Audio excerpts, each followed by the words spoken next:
Headline के बाद बड़ी खबर से शुरुआत करेंगे। जी हां, बड़ी खबर यही है कि नेता प्रतिपक्ष पूर्व मुख्यमंत्री वसुंधरा राजे नहीं होंगी। उनको केंद्र में बीजेपी की तरफ से बड़ी जिम्मेदारी यूं कहें कि दी जा रही है संगठन में, और उन्हें पार्टी ने उपाध्यक्ष बनाया है।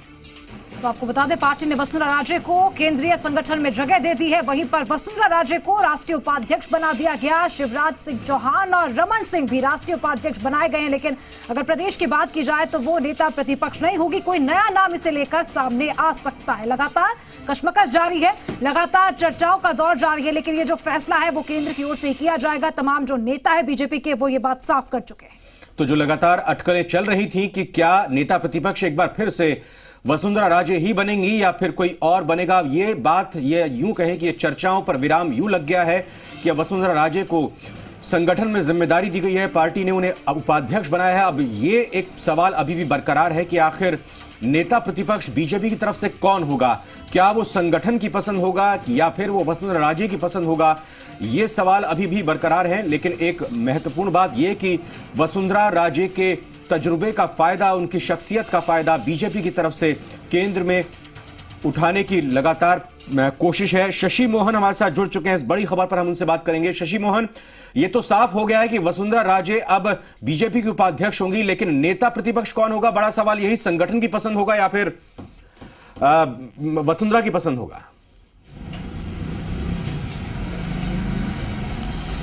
देखिए रविंद्र, वसुंधरा राजे को बड़ी जिम्मेदारी दी है, केंद्रीय संगठन में राष्ट्रीय उपाध्यक्ष बना दिया है। इसके साथ ही दो दूसरे मुख्यमंत्री जो चुनाव हारे हैं हिंदी बेल्ट में, रमन सिंह और शिवराज सिंह चौहान, दोनों को एक ही आदेश, तीनों नेताओं के लिए एक ही आदेश जारी किया है राष्ट्रीय महामंत्री अरुण सिंह के दस्तखत से, और राष्ट्रीय उपाध्यक्ष बना दिया है। इसके दो मायने हैं। एक, आपको केंद्र की राजनीति में ज़्यादा अहमियत मिल रही है। दूसरा, आप प्रदेश की राजनीति से दूर हो रहे हैं। और इसी तरह वसुंधरा राजे के जो समर्थक हैं उनमें भी मिलीजुली प्रतिक्रिया देखने को मिल रही है। कुछ समर्थक मायूस हैं, वो ये कह रहे हैं कि वसुंधरा राजे अगर राजस्थान में महत्वपूर्ण भूमिका में होती, प्रदेश अध्यक्ष और नेता प्रतिपक्ष की भूमिका में होती, दोनों में से एक पद या दोनों पद पर होती, तो ज़्यादा प्रभावी होता, राजस्थान में बीजेपी के प्रदर्शन के लिए ज़्यादा अच्छा होता। लेकिन संभवतः केंद्रीय नेतृत्व ने कोई और भूमिका देख रखी होगी वसुंधरा राजे के लिए। ये बात तय है कि अगले 5 साल राजस्थान में बीजेपी सत्ता में नहीं है। ऐसे में संभव है वसुंधरा राजे को लोकसभा चुनाव लड़वाया जाए।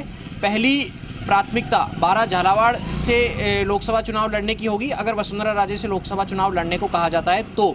और अगर वसुंधरा राजे जीतती हैं, बीजेपी एनडीए फिर से सत्ता में आती है, तो वसुंधरा राजे को आप केंद्र में मंत्री बनते हुए भी देख सकते हैं और प्रभावी भूमिका में होंगी। और यही कारण है कि वसुंधरा राजे के जो समर्थक हैं वो कहते हैं अब तक केसरिया में हरा हरा तो राजस्थान में वसुंधरा थी और अब हिंदुस्तान में वसुंधरा, यानी उनको उम्मीद है कि केंद्रीय नेतृत्व केंद्र में वसुंधरा राजे को तवज्जो कम करके नहीं आंकेगा, बल्कि उनका मान सम्मान बढ़ाएगा और उन्हें महत्वपूर्ण जिम्मेदारी देगा। लेकिन एक कहावत है राजस्थान में कि बड़े राज्य की गुलामी से बढ़िया होती है छोटी जागीर की सत्ता। और भले ही राजस्थान केंद्र के मुकाबले में एक छोटी जागीर हो, लेकिन यहाँ पर वसुंधरा पार्टी में नंबर 1 की हैसियत में थी। अब वहाँ उनका नंबर कौन सा होगा ये अलग बात है, लेकिन नंबर 1 की हैसियत करना, एंजॉय करना, भले ही वो नेता प्रतिपक्ष की भूमिका में हो या फिर पार्टी के प्रदेश अध्यक्ष की भूमिका में, पूर्व मुख्यमंत्री की भूमिका में भी वसुंधरा राजे राजस्थान में बेहद प्रभावी रहती। लेकिन सवाल यह उठ रहा है कि क्या वसुंधरा राजे को चुनाव में केंद्र की ओर से उन्हें मौका दिया जाए, और अगर एनडीए एक बार फिर से सत्ता में आती है तो कोई बड़ी जिम्मेदारी वसुंधरा राजे को मिल सकती है। फिलहाल शुक्रिया तमाम जानकारी के लिए शशि आपका।